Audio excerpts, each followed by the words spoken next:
Buenos dias a todos, aqui é o Dr. Alter, pesquisador da Fundação SCP. E hoje vamos falar sobre o SCP-2317, o Devorador de Mundos. O tecido do nosso mundo está repleto de portas, se você souber onde procurá-las. Portais, anomalias, todos levarão a lugares além da imaginação e da compreensão humana. O SCP-2317 é conhecido como a porta para um outro mundo. Certamente ele se encaixa nessa descrição.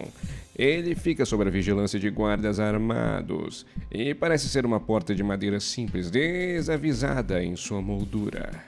Dificilmente parece requerer a segurança de 24 horas tão extrema, ou o ritual estranho que a Fundação realiza para manter a porta fechada. Mas é claro, às vezes as coisas mais interessantes sobre a porta não é para onde ela leva. É o que mantém ela presa, é o que mantém alguma coisa dentro dela. Os registros e regulamentos para o pessoal designado ao SCP-2317 são muito específicos. Testes psicológicos são prática padrão para trabalhar na Fundação, mas um obstáculo adicional qualquer um precisa superar antes de poder ver este SCP. Essa porta necessita uma pontuação de pelo menos 72 no teste de obediência. É obrigatório também que o pessoal esteja solteiro, sem filhos ou parentes próximos, bem como ter uma lealdade inabalável à Fundação SCP. Pura devoção ao código e objetivos da Fundação. Isso pode parecer um requisito muito estranho, afinal é apenas uma porta, não é? Talvez haja uma razão para a Fundação querer tantas coisas e manter tantas informações sobre SCP-2317 encerradas sobre uma câmera de segurança. As únicas pessoas que têm a habilidade de conseguir essa informação é o Conselho O5. Isso pode ser porque talvez saber demais sobre esse SCP pode ser mortal. Ela é uma porta para um outro mundo, uma dimensão alternativa, uma realidade paralela. Deve ser seguro o suficiente para visitar, afinal, a Fundação tem enviado funcionários para lá regularmente, diariamente na verdade, de acordo com o Conselho O5. Tudo é feito como parte de um procedimento de contenção. Existe algo à espreita além daquele velha porta de madeira. Mas o que poderia justificar tal manutenção e vigilância constante? De acordo com as diretrizes da Fundação, todos os funcionários são obrigados a deixar de observar o SCP-2317 a cada 2 meses e passar o terceiro mês em aconselhamento psicológico, antes de serem autorizados a retornar à unidade de contenção que abriga a porta para o outro mundo. Foi depois de um desses períodos de avaliação que um desses guardas foi informado que seria elevado ao nível 3 e que ele havia agora sido selecionado para o dever de realizar o procedimento 220 calabazas. Ele conhecia esse título, era o título dado ao procedimento de contenção diário, que era realizado sempre para manter a porta fechada. O guarda não questionou essas ordens, afinal, ele tinha uma lealdade inabalável à Fundação. Fez um pedido ao comandante, no entanto. Ele queria saber o que havia acontecido com o último guarda que havia realizado o procedimento. Ele disse que o guarda ficou preso na avaliação psicológica depois disso. Não deixando isso afetar sua dedicação, o guarda foi instruído a se preparar para o procedimento 220 calabazas. Junto com um colega de equipe de segurança da Fundação, o guarda foi instruído para fazer tudo o que estava contido numa lista estranha. O primeiro era um membro pré-selecionado da classe D, especificamente um assassino condenado. Ele era referido como classe descartável. Esses indivíduos classe D são recrutados pela Fundação SCP com um único propósito: de testar SCPs. Classe D geralmente são presidiários reaproveitados para testes de SCPs. O escolhido para o 220 Calabrasa não foi uma exceção, cumprindo várias sentenças de prisão perpétua por assassinatos, ou pelo menos foi o que o guarda foi informado inicialmente.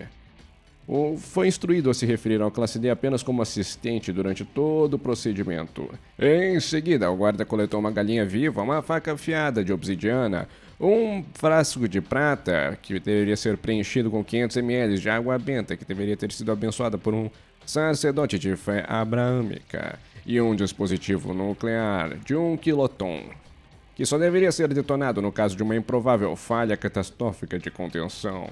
Em outras palavras, seria um último recurso. Depois de seguir as instruções ao pé da letra e sem questionar o guarda, seu colega e ele foram informados de que ele se juntaria à equipe e seria renomeado como Celebrante até o fim da conclusão do 220 Calabazas. Tudo que o Celebrante foi explicando para o guarda levantou muitas mais questões sobre SCP-2317. O Classe D que se juntou a eles na verdade não era um Classe D. Ele era um membro nível 4 da Fundação, ou seja, ele tinha um nível superior ao do próprio guarda, que era nível 3. Esse membro estava especificamente adaptado para fazer o procedimento Calabazas. Todos os membros da equipe entraram então no 2317, sendo informados que esse assistente não deveria ser prejudicado ou tratado como um Classe D convencional. Notando como a pergunta incômoda de por que a Fundação faria tudo isso, o guarda decidiu obedecer suas regras e seguir em frente, preparando-se para sua partida pela porta para um outro mundo. Quando o sol estava mais alto sobre o SCP-2317, no meio-dia, com galinhas, água benta e uma faca, tudo isso parecia uma combinação estranhamente oculta para a Fundação. Quando eles entraram na velha porta de madeira, havia também um plano de sal estéril do outro lado, estendendo-se para todas as direções, parecendo um deserto. Essa dimensão alternativa, de acordo com um briefing, foi denominada como 2317 Prime. O guarda imediatamente notou um monte de pilares, 7 ao todos, agrupados na frente deles, cada um com detalhes diferentes neles. O procedimento 220 Calabazas foi então iniciado rapidamente, mas com cuidado. O guarda observava enquanto o Celebrante e o assistente tomavam cuidado e espalhavam água benta no centro dos pilares, olhando para os pés e mantendo um ritmo constante, enquanto eles iam de pilar em pilar, no sentido anti-horário. O guarda assistiu atentamente, enquanto eles completavam seu procedimento. Em seguida, o Celebrante virou para o assistente e ungiu sua cabeça com água benta, dizendo 7 selos, 7 anéis, 7 tronos para o Rei Escarlate, em voz alta. O assistente, com a lâmina de obsidiana em sua mão, pegou a galinha e a despachou, em sacrifício, deixando seu sangue se misturar com a água benta. Então repetiu o circuito do Celebrante na direção oposta antes de pisar no centro dos pilares de pedra. Sangue para os deuses antigos, água para o novo rei, o assistente recitou, derramando uma mistura restante de sangue e água benta sobre um pedaço de sal no meio dos 7 pilares. Mesmo sabendo que não cabia a ele questionar a Fundação, já que o procedimento 220 Calabazas ocorria diariamente, o guarda não pôde deixar de se perguntar o motivo de tudo isso.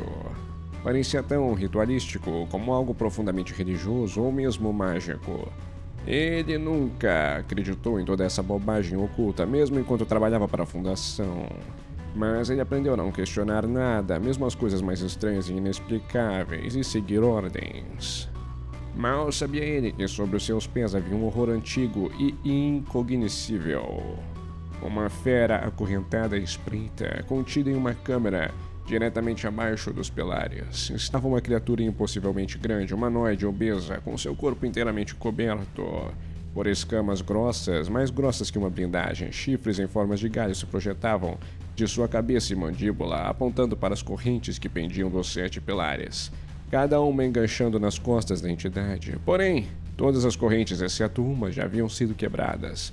Uma algema final e fulminante prendia o Dominador, o Destruidor de Mundos, em sua prisão subterrânea desde 1894. Místicos do Escan aprisionaram o Devorador e ele tem esperado passivamente para o momento em que a última corrente se quebre e ele possa finalmente dominar o mundo. O procedimento 220 Calabazas não manterá a criatura contida. Na verdade, ele não é nada mais do que uma cortina de fumaça. Um ato projetado para criar uma ilusão de contenção ativa e manter a moral da Fundação até que uma solução permanente possa ser concebida para manter este monstro preso. Claro, se o guarda soubesse disso, também teria explicado a necessidade de uma bomba nuclear de 1 quiloton como parte desse ritual encenado.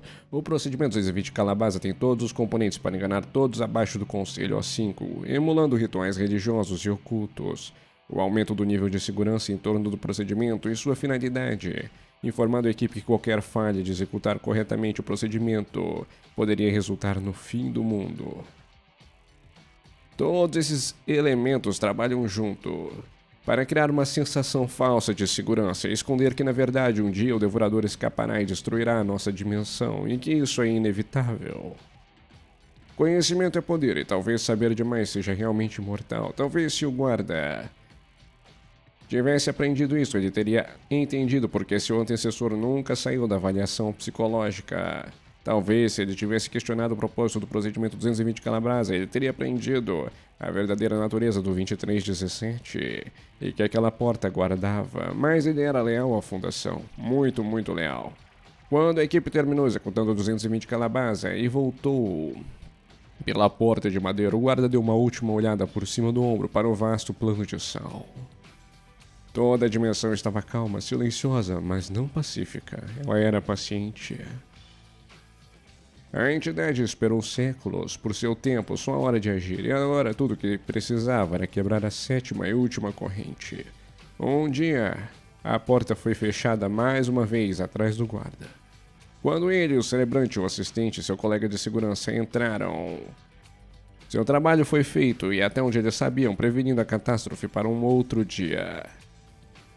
Apenas os superiores da Fundação, o Conselho Supervisor, estão cientes do verdadeiro perigo representado pelo SCP-2317 e seu único habitante. As previsões atuais são de que em algum momento, nos próximos 30 anos, o Devorador de Mundos será libertado. Todas e qualquer tentativas de reparar as correntes que o prendem falharam até o momento. Como tal, o Conselho O5 decidiu criar esse procedimento falso, gerando uma esperança ignorante no resto da Fundação SCP de que eles seriam capazes de conter essa anomalia. Como dissemos, às vezes as coisas mais interessantes sobre uma porta fechada não é para onde ela leva, mas é o que ela mantém preso lá dentro. No caso do SCP-2317, a porta de madeira mantém afastada uma antiga criatura de poder incalculável que um dia se libertará e causará estragos irreparáveis em nossa dimensão. Nada que a Fundação SCP faça pode impedi-lo ou mantê-lo contido. Para a porta para o outro mundo, apenas uma saída: esperar. E o Conselho de Supervisores sabe que todo e qualquer esforço para tentar impedir essa destruição é inútil. Bom, por hoje é isso. Muito obrigado por assistir o vídeo. Mete o dedinho no like e se inscreva no canal. E até a próxima. Falou!